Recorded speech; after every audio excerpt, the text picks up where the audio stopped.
The Second World War at sea was a battle of supply, survival, and endurance. Convoys crossed vast oceans under constant threat, and their protection fell to ships built not for prestige, but for war. HMS Onslow was a British destroyer of the Second World War. She belonged to the O-class destroyers, part of the Royal Navy's emergency war program, vessels designed quickly, efficiently. They were built to escort, to defend, and when required, to stand against enemies far larger than themselves. Laid down in 1940 and launched in 1941, Onslow displaced around 1,540 tons standard, rising to over 2,000 tons at full combat load. She stretched roughly 345 feet in length, with a beam just over 35 feet. Powered by steam turbines producing approximately 40,000 shaft horsepower, Onslow could reach speeds of up to 36 knots.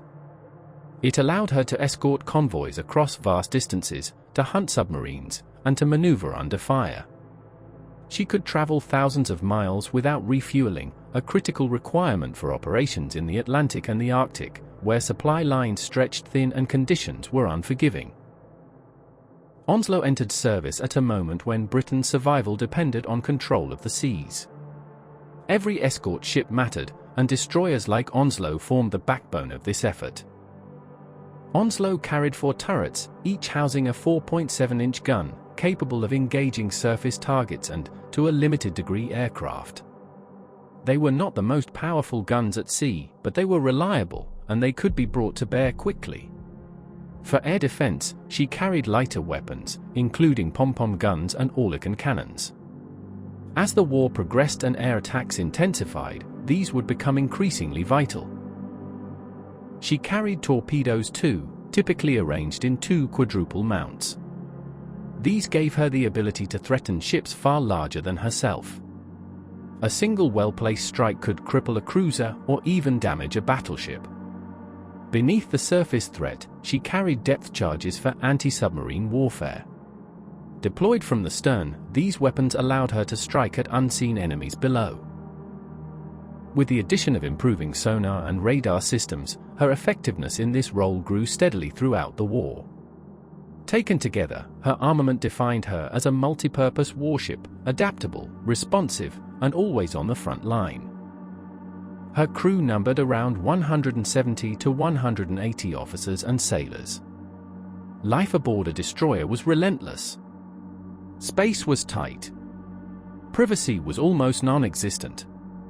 The ship was in constant motion, pitching and rolling even in moderate seas. In the Arctic, conditions became far worse. Ice formed across the decks and superstructure, and had to be chipped away continuously to prevent the ship from becoming dangerously top-heavy. Temperatures plunged well below freezing.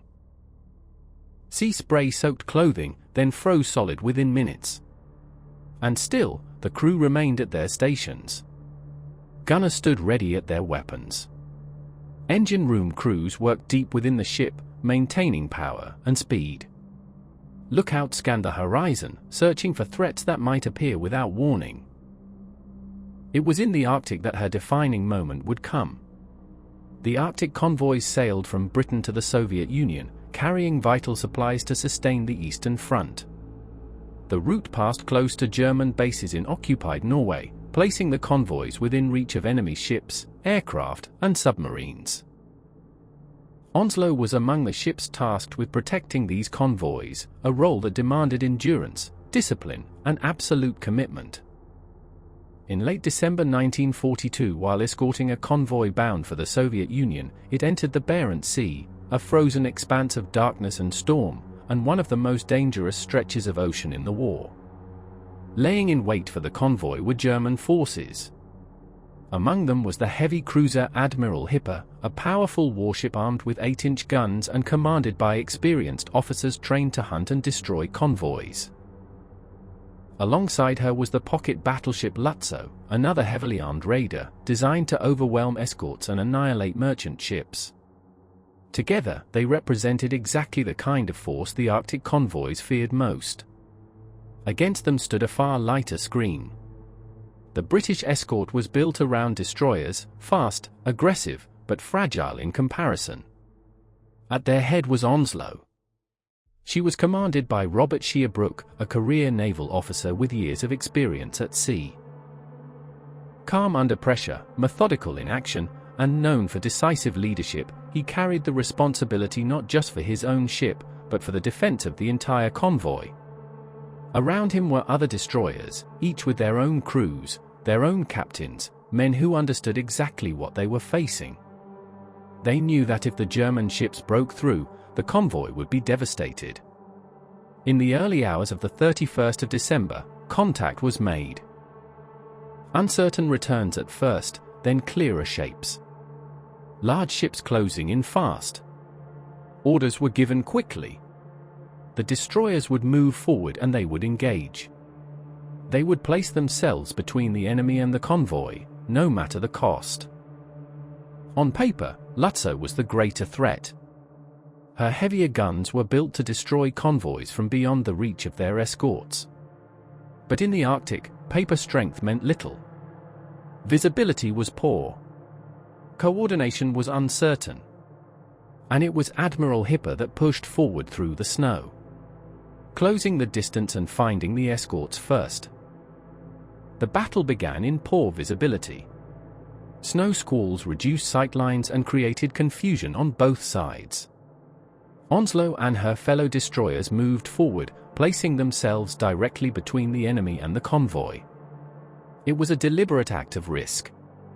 Destroyers were not built to engage heavy cruisers head-on. But they could disrupt, delay, and confuse.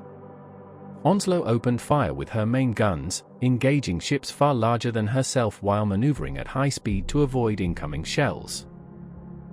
German return fire quickly followed. Columns of water rose around her as near misses shook the hull. Then came the hits. Onslow was struck multiple times. Her forward guns were knocked out. Sections of the bridge were damaged. Captain Sherbrooke was severely wounded, hit in the face and partially blinded. Yet he remained in command. Damage control teams fought to contain fires and flooding. Engine room crews maintained speed and power. The remaining guns continued to fire. At the same time, Onslow and the other destroyers launched torpedo attacks, forcing the German ships to maneuver and preventing them from closing with the convoy. Smoke screens were laid to obscure the convoy's position. Every action had the same objective: keep the enemy away. The aggressive defense created uncertainty among the German commanders. Unable to clearly assess the strength of the British force and wary of possible reinforcements, they hesitated. As the engagement continued, British cruisers began to approach. Faced with growing uncertainty, the German force withdrew. Onslow survived, but she was badly damaged. She returned to port for repairs, and her crew's actions were recognized. Captain Sherbrooke was awarded the Victoria Cross for his leadership. The battle had consequences beyond the immediate victory. The failure of the German surface fleet contributed to a loss of confidence at the highest levels of command. Adolf Hitler ordered that major surface units be withdrawn from active operations. After repairs, Onslow returned to service. She continued escort operations, and in 1944, took part in the Normandy campaign, supporting one of the most significant amphibious operations of the war.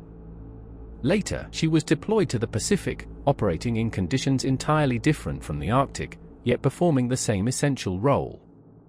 In 1949, she was transferred to the Royal Norwegian Navy and renamed Glasdale.